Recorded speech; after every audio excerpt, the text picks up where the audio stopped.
மக்களே, பாப்பா ஸ்கூல்ல வந்து ஓணம் செலிப்ரேஷன் அப்படின்னு சொல்லியிருந்தாங்க. அதுவும் கேரளா ட்ரெடிஷ்னல் ட்ரெஸ்ல தான் வரணும்னு சொல்லியிருந்தாங்க.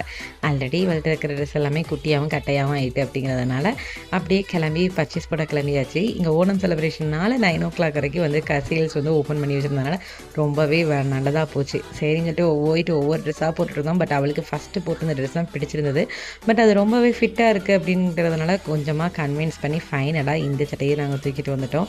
1 வீக்காக அவள் வந்து இதுக்காகவே வெயிட் பண்ணிட்டு இருந்தா. எப்பண்டா அந்த டே வரும், நமக்கு பூ வச்சு புது கம்மல் புது வளையெல்லாம் போட்டு போகணும், செயினை போடணும்னு ரொம்ப குட்டி சந்திரமுகியாவே ஆயிட்டா. அதுவும் காலையில் எதிர்த்த உடனே செலிப்ரேஷன் நினைக்க பார்த்தீங்கன்னா சீக்கிரமும் குஷியாக இருந்தா. இவன் தான் இப்படி குஜாலா கிளம்பிட்டு இருக்கான்னு பார்த்தோம்னா, ஸ்கூல் போய் பார்த்தா தான் தெரியுது எந்த பிள்ளைங்களும் லீவ் போடாமல் எல்லாமே அட்டண்டன்ஸ் போட்டிருந்தாங்க.